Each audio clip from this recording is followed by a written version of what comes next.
Olá pessoal, vamos falar dessa vez sobre domínio, contradomínio e imagem. Vamos dar sequência ao assunto função. Função é uma expressão matemática que relaciona dois valores pertencentes a conjuntos diferentes, mas com relações entre si.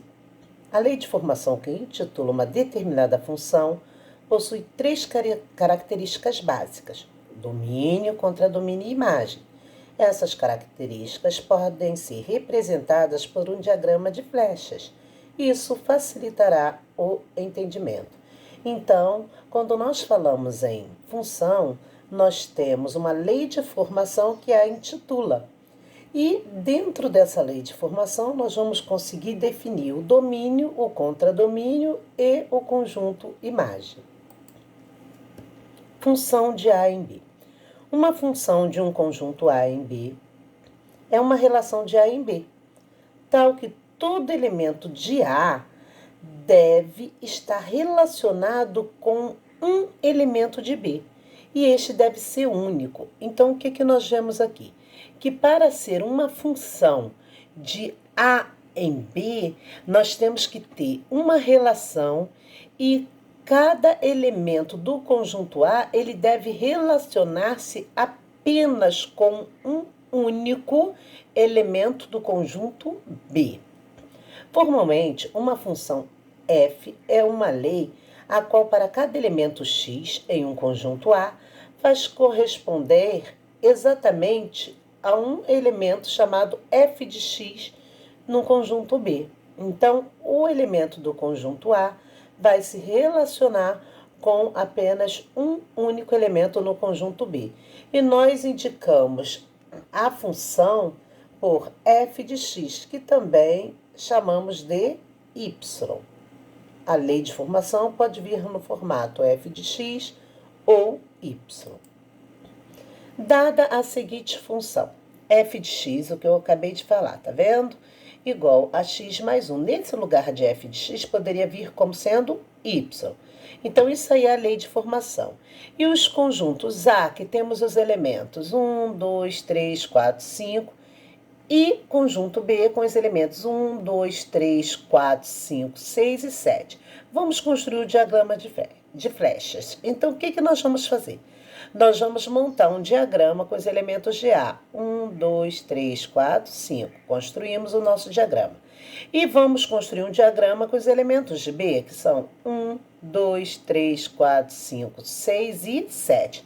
E agora nós vamos estabelecer uma relação entre A e B, utilizando a lei de formação f de x igual a x mais 1.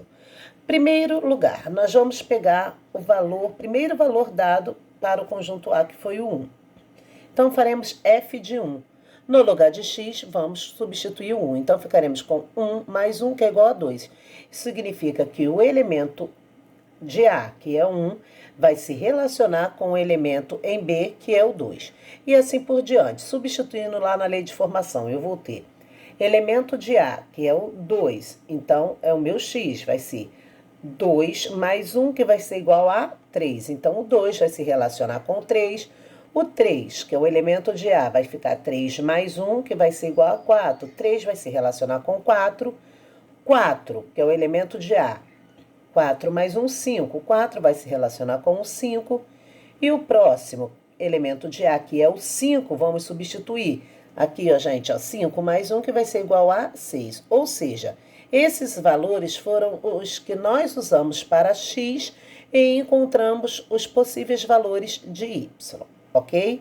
Só que nós observamos que no conjunto A, cada elemento se relacionou com apenas um único elemento no conjunto B. E nós tivemos dois elementos que sobraram no conjunto B. Isso não tem problema algum. Pode sobrar elementos à vontade no conjunto B. Só não pode sobrar elementos no conjunto A. Domínio. Domínio é representado por todos os elementos do conjunto A. Então, aquele conjunto que nós fizemos primeiro, onde tinham os elementos 1, 2, 3, 4 e 5, é o que nós chamamos de domínio da função. Então, os elementos de A é o domínio.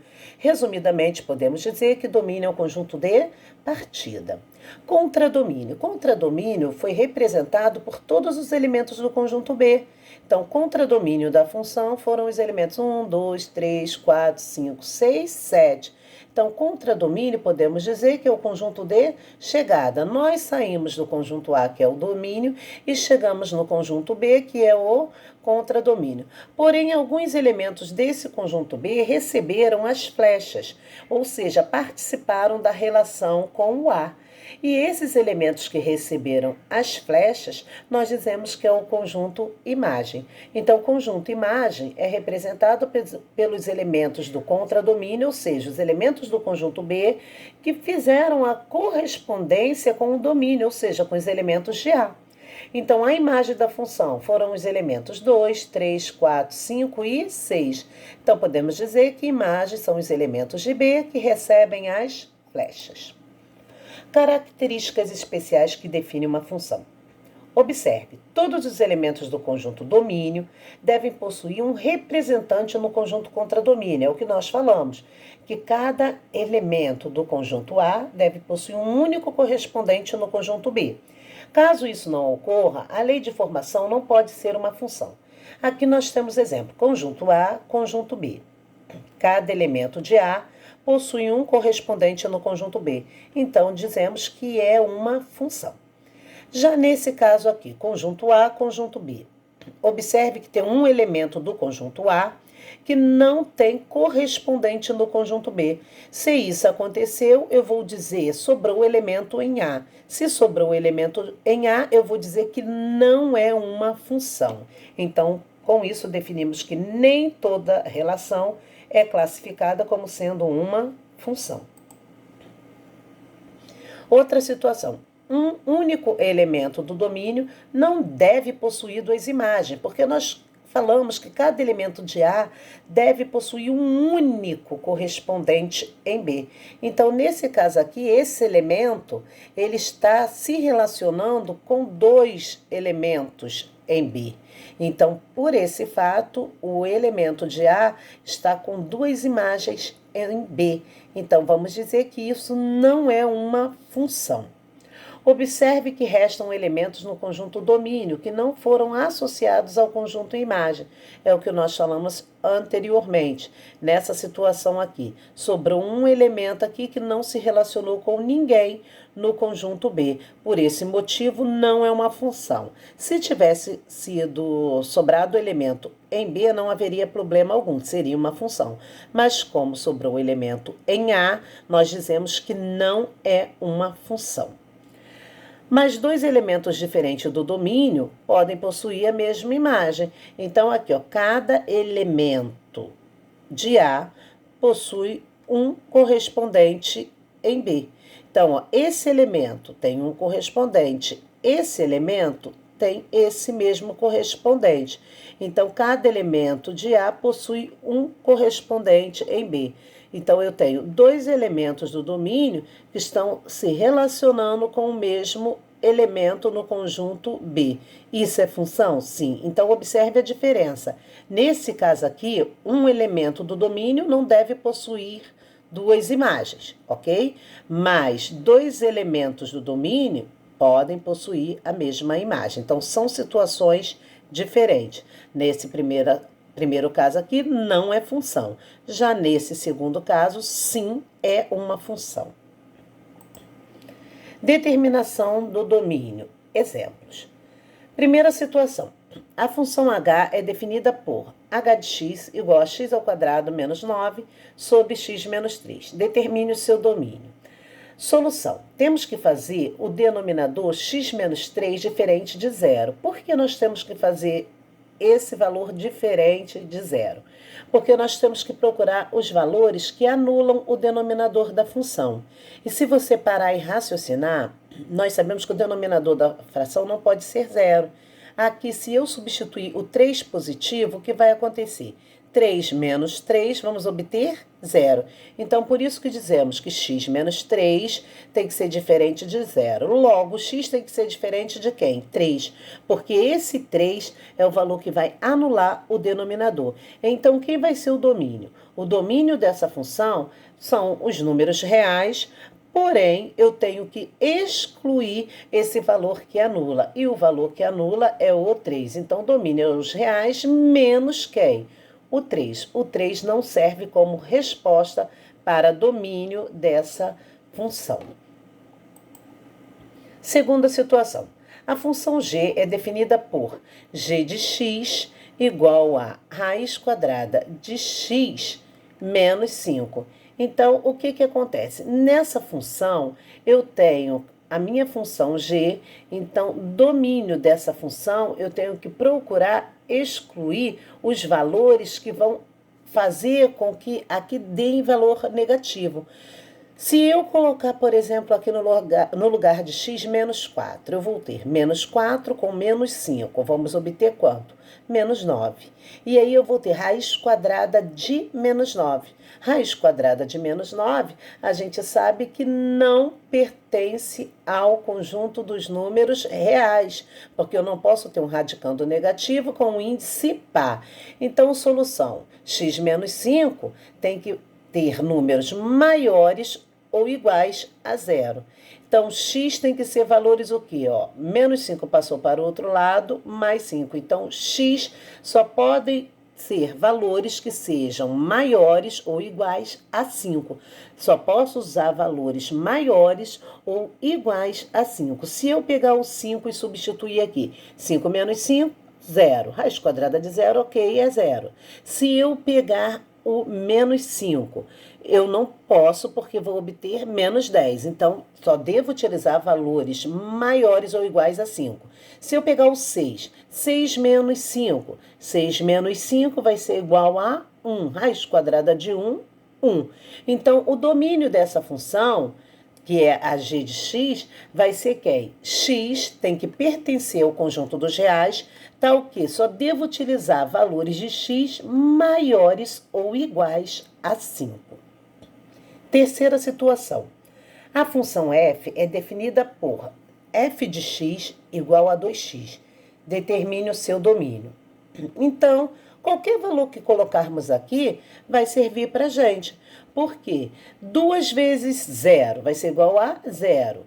Se eu colocar 2 vezes menos 1, menos 2, então, para essa situação, o domínio serve qualquer número pertencente ao conjunto dos números reais, ok? Então, vamos seguir. Observação. Intervalos reais. Precisamos ter conhecimento de intervalos porque em algumas questões nós vamos precisar ter esse entendimento de como proceder. Então, vamos observar aqui o que se fala. Muitas vezes trabalhamos com determinados subconjuntos. Subconjunto é porque está dentro de um conjunto de R, ou seja, partes da reta, denominados intervalos reais. Em geral, eles são definidos por desigualdades. Em geral, utilizamos os símbolos maior, menor, menor que, maior que, entendeu? Menor ou igual, maior ou igual. E assim são as desigualdades que utilizamos para intervalos. Suponhamos dois números reais A e B, tais que o número A tem que ser um número menor que o número B. Os subconjuntos de R definidos a seguir são chamados de intervalos reais, de extremos A e B, ou seja, onde começa e onde termina. São os extremos, início e fim. E esses extremos foram denominados como A e B. Lembrando que o número que eu utilizar para A deve ser um número menor do que o que eu utilizar para representar B. E aí nós temos a classificação de intervalos. Eu tenho intervalo fechado, AB. Então, os extremos são A e B. Intervalo fechado, eu vou dizer a representação como sendo fechado em A e fechado em B. Observe a posição dos colchetes. Então, o intervalo é fechado em A, o intervalo é fechado em B. Quando escrevo na linguagem de subconjunto, eu tenho x pertence aos reais, tal que x tem que ser maior ou igual a e x tem que ser menor ou igual a b. Ou seja, ele está fechado em A e está fechado em B. Essa é a representação de fechado. Vamos utilizar o símbolo com a igualdade. Na reta real, vamos ter então bolinha fechada em A, bolinha fechada em B. Significa que os extremos A e B servem, ou seja, serve todo mundo entre A e B, inclusive os valores de A e B, porque está o intervalo fechado. Intervalo aberto, a representação dos extremos A e B. Observe a diferença entre essas representações. Já no intervalo aberto, olha a posição do colchete como ficou, trocada. Então, aberta em A e aberta em B. Representação como subconjunto. X pertence aos reais, tal que X tem que ser maior do que A e X tem que ser menor que B. A representação da forma de intervalo, observe agora que, olha, como nós estamos falando do intervalo aberto, mudou. Quando nós falamos do fechado, tem a barrinha da igualdade. Quando nós falamos do aberto, não temos mais a barrinha da igualdade. Então, na reta real, a bolinha fica aberta em A e a bolinha vai ficar aberta em B. Isso significa o quê? Que serve esse pessoal que está entre A e B. Porém, o A não serve e o B não serve. Não serve porque os intervalos estão abertos. Vamos seguir. Intervalo fechado em A e aberto em B, ou seja, bolinha fechada no A e aberta no B. Representação: fechado em A e aberto em B. Olha a posição dos colchetes: fechado, aberto. Na linguagem de subconjunto, x pertence aos reais, tal que x, como está fechado em A, o x tem que ser maior ou igual a A, e esse x vai ter que ser menor do que o B. Então, o intervalo vai estar fechado em A, bolinha fechada no A, e bolinha aberta no B. Vamos para a reta. Bolinha fechada no A e bolinha aberta no B. Então, todo mundo que está entre A e B serve para utilizarmos, porém, o A serve, porque está com a bolinha fechada, mas o B não serve, porque está com a bolinha aberta. Intervalo aberto em A e fechado em B. Agora é o contrário. Vamos à representação. Aberta em A, olha a posição do colchete. Aberta em A e olha a posição do colchete para fechado em B. Então, aberta em A, fechada em B. Linguagem de subconjunto. X pertence aos reais, tal que o X tem que ser, como está aberto em A, é maior do que A e ele tem que ser menor ou igual a B. Então, aberto não tem a igualdade, fechado tem a igualdade. Agora, como ficam as bolinhas na reta real? Vai ficar aberto em A e fechado em B. Então, todos os elementos aqui servem, não vai servir o A, porque está com a bolinha aberta, porém vai servir o B, que está com a bolinha fechada. Então, essas são as situações de representação de intervalos numéricos. Ele pode ser totalmente fechado nos extremos, pode ser aberto nos extremos, pode ser fechado em A e aberto em B, ou pode ser aberto em A e fechado em B, que são os extremos. Resumo: inclusão do extremo fechado, quando os extremos servem, o intervalo tem que estar fechado, bolinha cheia. Colchetes normais. Então, essa é a representação para intervalos fechados. Exclusão do extremo, quando o extremo não serve. Então, dizemos que o intervalo está como? Aberto. E onde estiver aberto, a bolinha tem que estar vazia. E os colchetes deverão estar invertidos. Olha a posição. Então, essa definição é para intervalos fechados, essa definição é para intervalos abertos. Vamos analisar em detalhes o intervalo real. Então, aqui nós temos um exemplo. Esse intervalo, de acordo com a posição desse colchete, vemos que está fechado em -3 e ele está aberto em 5. Então, intervalo fechado em -3, aberto em 5. Representa todos os reais entre -3 e 5. Lembrando que, como é um intervalo fechado e aberto, esse -3 vai servir, ou seja, esse extremo está incluído no intervalo, incluso no intervalo. Já esse 5, que é o outro extremo, não está incluso no intervalo, não será incluído. Então, o menos 3 serve, porém o 5 não serve. Então, inclui o extremo menos 3, porque está fechado, e exclui o extremo 5, porque o intervalo está aberto. Representação na reta numérica, fechado em menos 3 e temos aberto em 5. Então, servem todos os valores que estão aqui entre eles, inclusive o menos 3, porém não serve o 5. Representação desse intervalo na linguagem de subconjunto. X pertence aos reais, tal que o x tem que ser maior ou igual a menos 3, porque ele serve, e o x tem que ser menor que 5. Então, intervalo fechado em menos 3, intervalo aberto em 5. Bem, pessoal, então essa foi a nossa aula sobre domínio, contradomínio e imagem, e aproveitamos e fizemos uma explicação sobre intervalos reais. Até a nossa próxima aula.